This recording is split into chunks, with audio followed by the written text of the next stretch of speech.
Hey guys, good evening from southern Indiana, or as we like to call it, Hoosier occupied northern Kentucky. I noticed that we've got a lot of new followers across all of our social media, and as such I thought I should do a little intro of myself before we get into this new segment that we're calling Stories from the Stead. That would be Stories from the Homestead. So my name is Alan Bishop. I am the alchemist of Indiana's Black Forest, the distilling region that was the capital of U.S. apple brandy production in the late 1800s. A region made up of Washington, Orange, Lawrence, Crawford, Harrison, and Perry counties.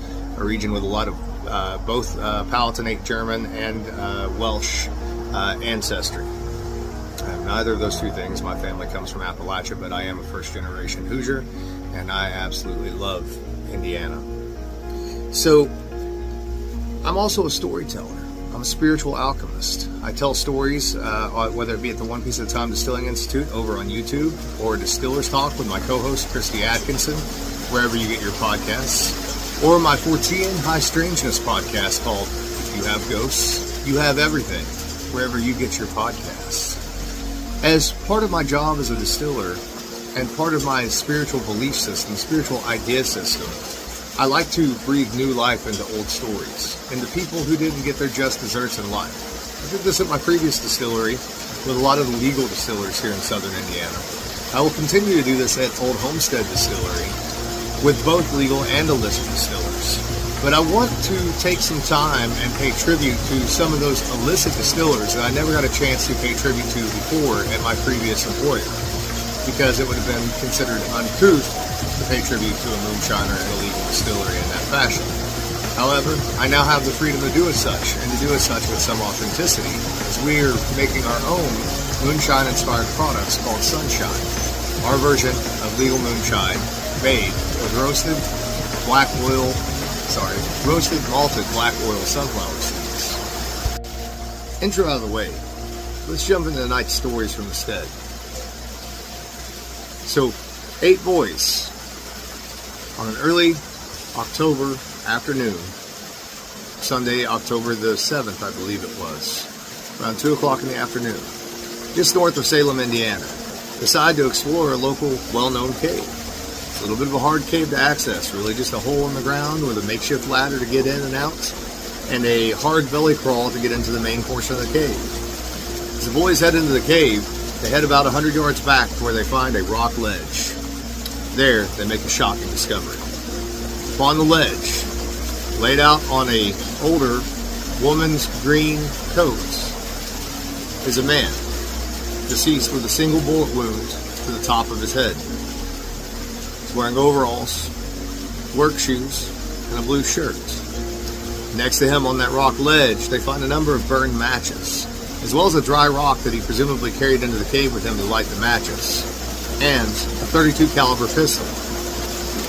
The boys run from the cave to the nearest farm that they can find, where the farmer then reaches out to the local Dr. Kelly, who is also the county coroner here in Washington County, Indiana.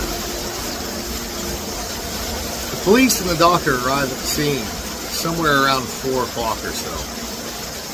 Although it takes them about an hour to get the body removed from the cave, both because of the treacherous condition of the cave, as well as that ladder that we mentioned, the makeshift ladder, which was actually made up of willow saplings and a little bit of rope. They were also waiting on 2 men that were out and about in the neighborhood on a manhunt to come and help identify the body. But who exactly was the deceased, you might ask yourself? And it turns out, and as we mentioned, there was a local manhunt going on for a supposed moonshiner in the area. A one Mr. Bailey Bowie, a blacksmith and an inventor of some renown, who was raised in the local neighborhood, but who, as of recent times, had moved to South Boston with his wife, 5 sons, and 2 daughters. Recently, it found himself the focus of an investigation by the Salem, Indiana police, as well as federal prohibition agents. Kind of an odd thing, considering that Bailey had no history of moonshining whatsoever and had never been convicted of any of those sort of things or even accused of it up until that point in time. As I said, he was also an inventor. In the late 1890s, he was granted a patent for an early version of power steering on steam engine tractors, something you think would be worth a good deal of money, and I imagine probably was. For whatever reason, by this point, in October of 1923, Bailey's hard up for money. And the rumor was that he had turned to illicit distilling to make up for the shortfall of cash for his family. He was distilling on his farm, supposedly selling his wares in sealed cans that were labeled home canned tomatoes. Yeah, I love a little bit of good moonshine humor. Tuesday before his body was discovered, a raid was conducted on his South Boston farm. Upon the officers announcing themselves, Bailey began to flee on foot. When he did, one of the federal prohibition officers took aim and fired. He didn't hit Bailey, but Bailey turned on instinct and fired back. At the same time, he saw the gentleman fall to the ground. Thinking he had hit him, Bailey jumped in his car and took off to his old stomping grounds just north of Salem, Indiana. As it turns out, the officer didn't die and wasn't even hit. He just tripped over a rock. From here, Bailey went to go visit a distant family relative named Harv Bowling. And when he visited Harv, something was a little bit off. Bailey not only thought he had killed this one gentleman, he confessed to the murder of no less than 8 federal officers in the quote-unquote shootout. Harv, trying to reach out to Bailey, concerned for his well-being, as he should have been, tried to explain to Bailey that not only did he not kill 8 officers, he didn't even kill an officer, and he didn't even harm anyone in the shootout, quote-unquote. From there, unconvinced of his innocence, Bailey left for a Mr. Knight who lived in the neighborhood. He went to visit Mr. Knight, told him the story, and Mr. Knight put him up for the evening.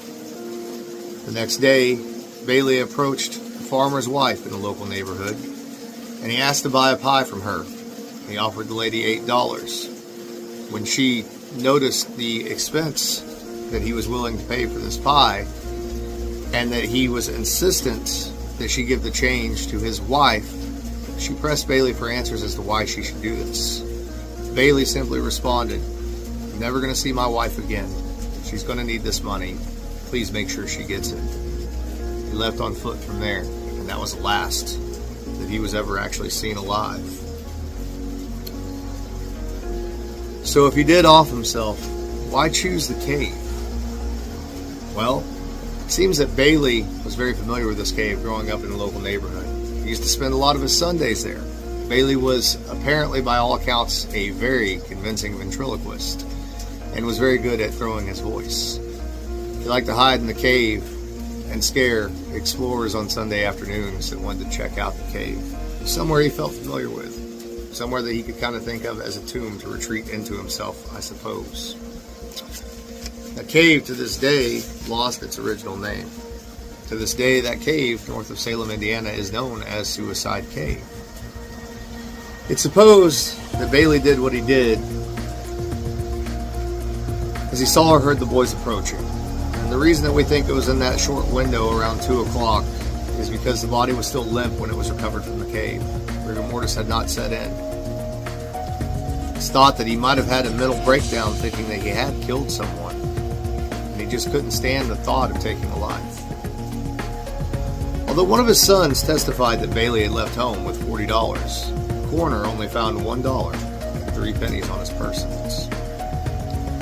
Bailey was interred at the nearby Nicholson Cemetery in an unmarked grave.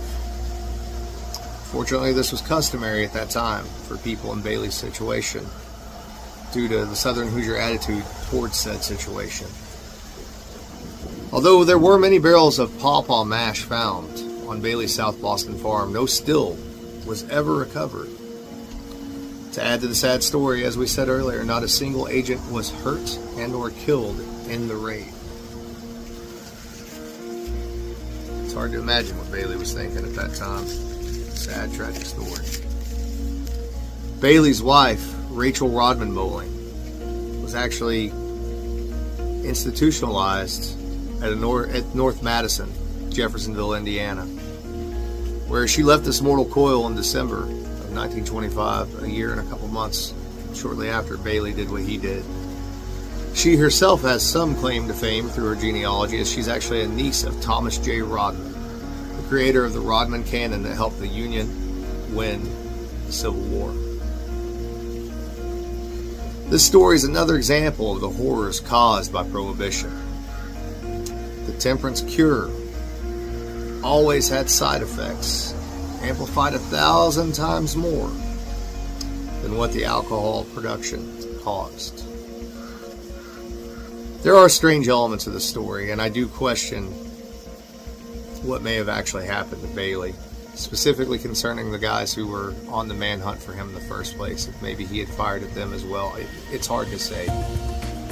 Can't really pinpoint it. Newspaper articles don't always tell you the whole truth. We know that even nowadays. But we at Old Homestead Distillery, we choose to remember these stories and celebrate our Hoosier culture. We raise a drink to Mr. Bowler.